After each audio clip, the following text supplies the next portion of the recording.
How ancient humans became rich without money. There was no gold, no silver, no coins, no banks, no markets, no prices, nothing we would recognize as wealth. And yet, some ancient humans had more than others, much more. Some ancient humans were powerful, were respected, were feared, were listened to, were protected even when they couldn't protect themselves. Some had followers, some had influence, some had things others desperately wanted. They were rich, just not in any way we would recognize today. So what did wealth actually mean 50,000 years ago, before money existed, before property existed, before anything could be owned in the way we think of ownership? What did it mean to have more than others? The answer reveals something extraordinary about human nature, about what we actually value, and about how wealth, real wealth, has always worked. The first form of ancient wealth was knowledge, not books, not education, knowledge that lived only in one person's head. Which plants stopped bleeding, which roots reduced fever, which berries were poisonous in this specific valley, where water could be found when the summer dried up, how to read approaching storms, how to navigate by specific star patterns. This knowledge was irreplaceable, because if the person died, the knowledge died with them. A healer who could cure infections was wealthier than the strongest hunter, because the strongest hunter could be replaced. A healer who knew the right plants could not. The second form of wealth was skill, specific, rare, exceptional skill, not just hunting ability. Everyone hunted. The person who could make a spear that flew straighter than anyone else's. The person who could track prey over rock where no footprints were visible. The person who could start fire faster than anyone in the group. The person who could build a shelter that kept out wind when others froze. These skills were not equally distributed, and the people who had them knew their value. Ancient groups needed these people desperately. And desperation creates power. The exceptional spearmaker didn't beg for food. Food was brought to them. The master tracker didn't ask for protection. Protection surrounded them. Because losing that person meant losing something irreplaceable, something that gave the whole group an advantage. Skill was wealth, because skill was survival. The third form of wealth was relationships. This one is harder to understand from a modern perspective, but it was perhaps the most powerful form of ancient wealth. An ancient human with strong relationships across multiple groups was extraordinarily powerful because relationships meant access to food from another group when your territory failed, access to information about conditions in distant places, access to marriage alliances that protected your children, access to numbers when a threat required collective response. A person with many relationships was a hub. Information flowed through them, resources flowed through them, protection flowed through them. They were rich in something more valuable than anything physical. They were rich in trust. The fourth form of wealth was memory. The elder who remembered the winter 40 years ago when the river froze solid, and the group survived by moving to specific higher ground. The elder who remembered which families in neighboring groups could be trusted and which could not. The elder who remembered every path across every mountain pass in the territory, every water source, every danger, every opportunity.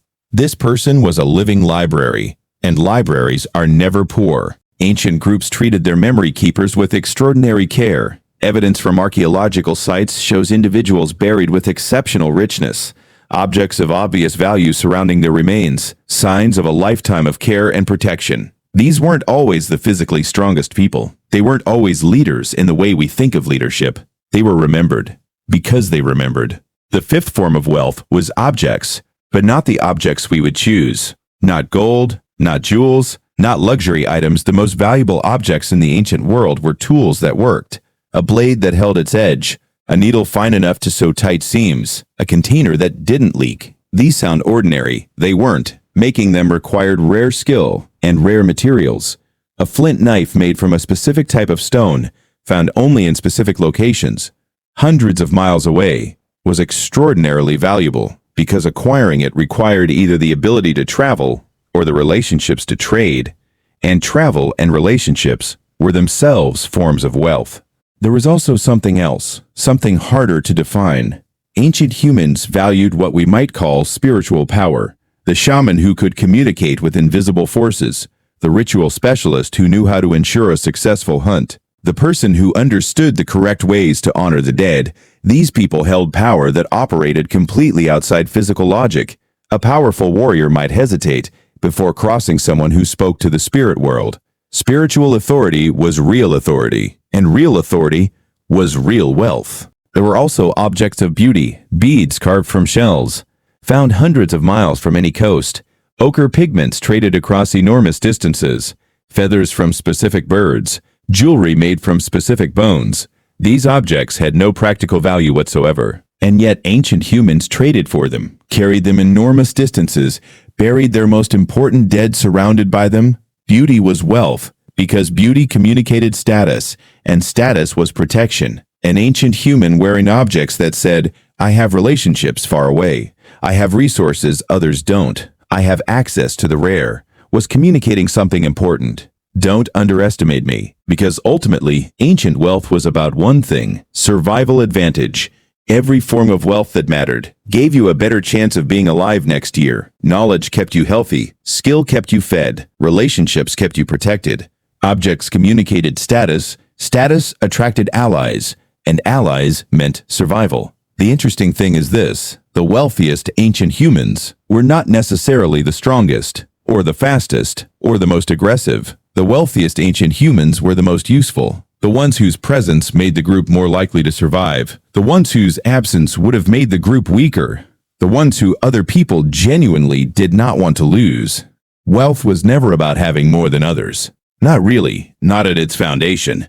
Wealth was about being needed, about being the person others couldn't afford to lose, about having something: knowledge, skill, relationships, memory, that the world around you valued more than it valued almost anything else. The elder with her healing knowledge was wealthy. The master spearmaker was wealthy. The person with trusted relationships across 5 different groups was wealthy. The one who remembered where the water was when no one else did was wealthy. Not in money, not in anything we would recognize today, but in something older, something the ancient world understood completely, something that never really changed. Wealth was never the gold. Wealth was always what the gold represented: power, security, the certainty that when things got difficult, the world would choose to keep you alive. Ancient humans understood this completely. They just never had to say it out loud, because in their world, it was simply obvious.